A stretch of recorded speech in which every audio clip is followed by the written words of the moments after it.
अस्सलाम वालेकुम दोस्तों, मैं हूं आपका होस्ट, आपका दोस्त उमैर कायम खानी और आप देख रहे हैं हमारा यूट्यूब चैनल स्पोर्ट्स फनकारियाँ।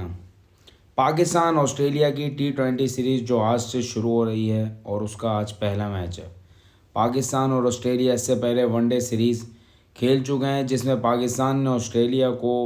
2-1 से शिकस्त दे दी है। पाकिस्तान के लिए ये सीरीज़ इंतहाई अहम है क्योंकि हमारे अभी नए कप्तान रिजवान बने हैं और टीम एक नई उमंग और नए जज्बे के साथ दोबारा से ग्राउंड में उतरी है और पाकिस्तानी आवाम के अंदर दोबारा से क्रिकेट के अंदर एक दिलचस्पी सी बढ़ गई है क्योंकि वनडे सीरीज़ जीतने के बाद अब कौम को उम्मीद यही है कि रिजवान 11 पाकिस्तान को T20 सीरीज़ भी जितवा कर देगी ऑस्ट्रेलिया से, जबकि ऑस्ट्रेलिया के बड़े प्लेयर्स इसमें मौजूद नहीं हैं। ऑस्ट्रेलिया के अंदर पाकिस्तान को बहुत समझ लें कि एक ऐसा मौका मिल रहा है कि पाकिस्तान के चांसेस ज़्यादा हैं कि पाकिस्तान ऑस्ट्रेलिया को T20 सीरीज़ भी हरा सकता है। बाबर और रिजवान दोनों वही ओपनिंग करेंगे। सोचा यही जा रहा था कि रिजवान के आने के बाद शायद कुछ तब्दीली होंगी T20 के अंदर और कुछ ऐसी चेंजिंग होंगी जो कि पब्लिक डिमांड भी है कि भाई बाबर को जो है वो ओपनिंग से या रिजवान को ख़ुद को ओपनिंग से हट जाना चाहिए और एक ऐसे प्लेयर को ओपन करवाना चाहिए जो बड़ा तेज़ खेल सकता हो। लेकिन लोगों की याद दहानी के लिए मैं एक बात बताता चलूँ कि बाबर और रिजवान दोनों पाकिस्तान के कामयाब तरीन ओपनर्स हैं T20 में जो कारनामे इन दोनों ने अंजाम दिए हैं शायद ही किसी पाकिस्तानी ओपनर ने लाइफ टाइम, अगर आप देखें ना वनडे भी देख लें आप, तो इतने बड़े बड़े कारनामे किसी ओपनर ने आज तक अंजाम नहीं दिए हैं। चाहे वो 200 रन का टारगेट हो या 152 हो या और भी बहुत सारी ऐसी चीज़ें हैं जो रिजवान और बाबर के दरमियान बहुत ही ज़्यादा अच्छा कॉम्बिनेशन होने के बाद दोनों ने पाकिस्तान को बड़ी अहम फतवाहत दिलवाई हैं। लेकिन कुछ लोगों का नज़रिया ये है कि बाबर और रिजवान स्लो खेलते हैं, तो मैं उन लोगों को याद दिलाना चाहता हूं कि बाबर और रिजवान ये वही दो लोग हैं जिन्होंने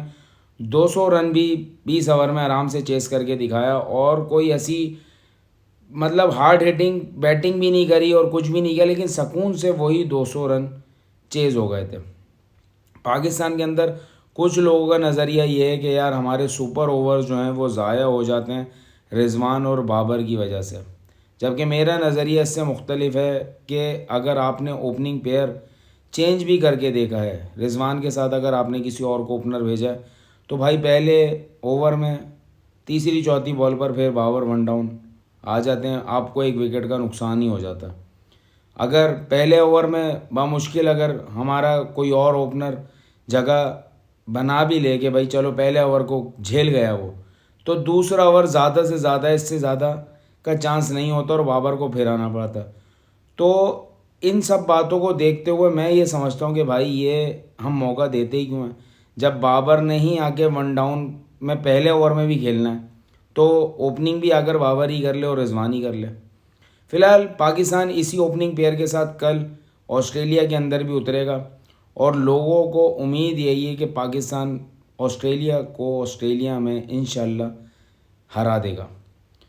रिजवान की कैप्टेंसी जो कि बहुत ही आउट क्लास जा रही है, अब उसका एक और इम्तहान कल से शुरू होना है, यानी आज से शुरू होने वाला है। आज से रिजवान की कप्तानी का एक और इम्तहान T20 में किस किस्म की वो कप्तानी करते हैं और किस किस्म के फ़ैसले करते हैं ये अब देखना होगा। एक चीज़ बड़ी अजीब है जो पाकिस्तान क्रिकेट मैनेजमेंट की तरफ से हुई है, जो काफ़ी लोग सोच भी रहे हैं कि यार ऐसा हुआ है तो हुआ क्यों है। साइम अयूब जो कि T20 के ही प्लेयर थे, उनको सिर्फ वनडे खिलाकर वापस पाकिस्तान भेज दिया गया है क्योंकि वो T20 स्क्वाड में शामिल नहीं थे। अब ऐसा क्यों किया गया है ये तो आकिब जावेद की मंतक है और जो बाकी जो चीफ सेलेक्टर्स हैं हमारे, उन सब की लॉजिक है कि भाई उन्होंने ऐसा फ़ैसला क्यों किया है। जो कि साइम अयूब कल तक सिर्फ T20 का प्लेयर था, उसको वनडे और टेस्ट क्रिकेट तो खिलाई जा रही है लेकिन T20 से एकदम बाहर कर दिया जाता है, जो कि बहुत सारे लोगों को पता ही नहीं है कि साइम अयूब जो है वो T20 नहीं खेलेंगे। जो कि मेरे लिए भी बड़ा शॉकिंग था जब ये स्क्वाड ऐलान हुआ था कि साइम अयूब को क्यों बाहर किया गया है। साइम अयूब ने जबकि T20 से ही अपनी क्रिकेट की इब्तिदा करी थी और वो जिस किस्म की क्रिकेट खेलते हैं तो वो T20 के ही ख़ास प्लेयर हैं,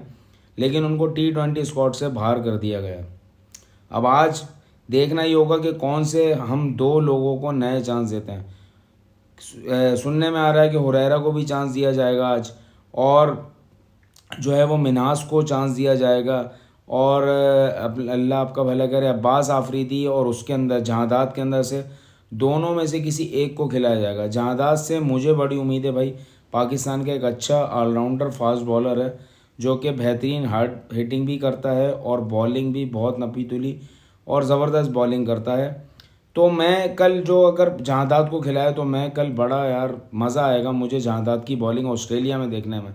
क्योंकि उसने पाकिस्तान की मुर्दा पिचों के ऊपर जिस तरीके से बॉलिंग करी है उसने मुझे बहुत मुतासिर किया था कि यार जहादात के अंदर बड़ी बॉलिंग के अंदर लेंथ, अच्छी लेंथ पर बॉलिंग करता है और अच्छी जगह से बॉल को इधर उधर करता भी है। तो कल अगर उसको खिलाते हैं तो मेरी सबसे ज़्यादा दिलचस्पी बाबर और रिजवान की बैटिंग के बाद अगर किसी चीज़ को देखने में होगी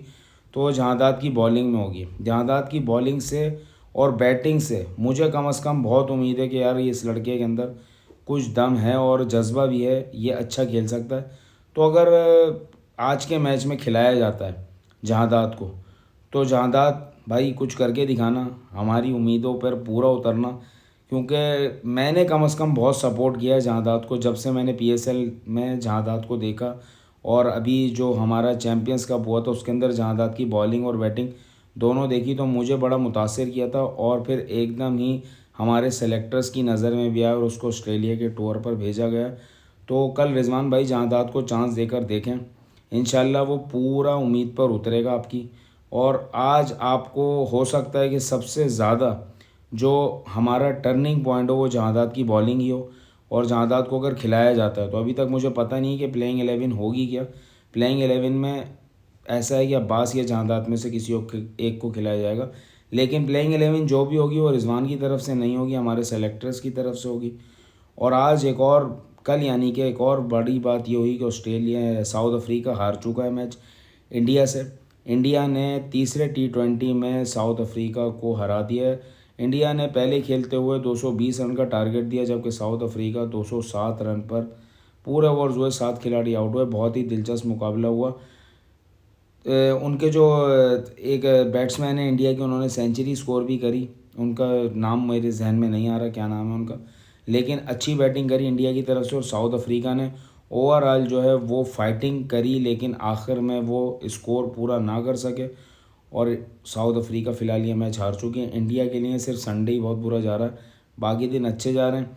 और जो कुछ खबरें चैम्पियंस ट्रॉफ़ी के हवाले से आ रही हैं उसमें ये है कि भाई राशिद लतीफ़ ने पीटीआई कोई वहाँ का न्यूज़ चैनल है वो या न्यूज़ रिपोर्ट टाइप की कोई करते हैं वो स्पोर्ट्स से रिलेटेड, उसको इंटरव्यू देते हुए राशिद लतीफ़ ने बोला है कि इंडियन मीडिया को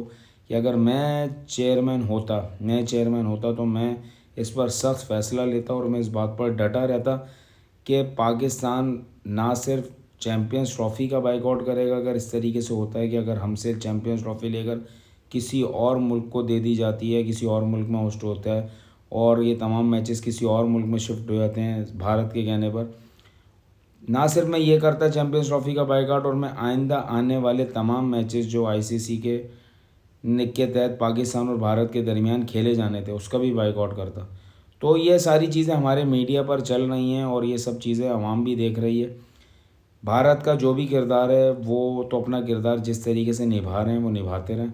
वो उनके अंदर जो भी दोगलापन है वो करते रहें, लेकिन पाकिस्तानी मैनेजमेंट को ये चाहिए कि भाई इस दफ़ा सख्त फैसला करें और डट जाएं। कोई ज़रूरत नहीं है किसी के आगे झुकने की और किसी से डरने की। आपने जो फ़ैसला किया है उस पर आप डटे रहें। चैम्पियंस ट्रॉफ़ी पाकिस्तान में होना लाजिम है, अगर नहीं होती तो आप अपना मुकम्मल बाइकआउट करें, और ज़रूरत नहीं है हमें किसी भी इवेंट में खेलने की भारत के साथ जब उनका मूड नहीं है खेलने का। इतने डरपोक और बुज़दिल लोग हैं। कुछ लोग मेरे लास्ट प्रोग्राम में कमेंट भी कर रहे थे भारतीय आकर, तो उनको मैं ये कहना चाहता हूँ कि भाई आप ज़रूर इख्तलाफ रखें, लेकिन आप जो जितनी बातें सारी चीज़ें आप भी दिमाग है अगर आपका तो आप सोचें कि आपकी जो मैनेजमेंट है, इंडियन बोर्ड जो है और जो आपकी हुकूमत है वो ये गलत कर रही है, इस बात को समझें आप। और इस बात को समझना आपके लिए ज़रूरी यूँ है कि आप भी पाकिस्तान का साथ दें भारत को पाकिस्तान में भेजने के लिए और खेलने के लिए। फ़िलहाल के लिए इतना देखते हैं पाकिस्तान जीतता है ऑस्ट्रेलिया जीतता है। दुआ कीजिए पाकिस्तान जीतिए। फ़िलहाल के लिए इजाज़त दीजिएगा। अल्लाह हाफ़िज़।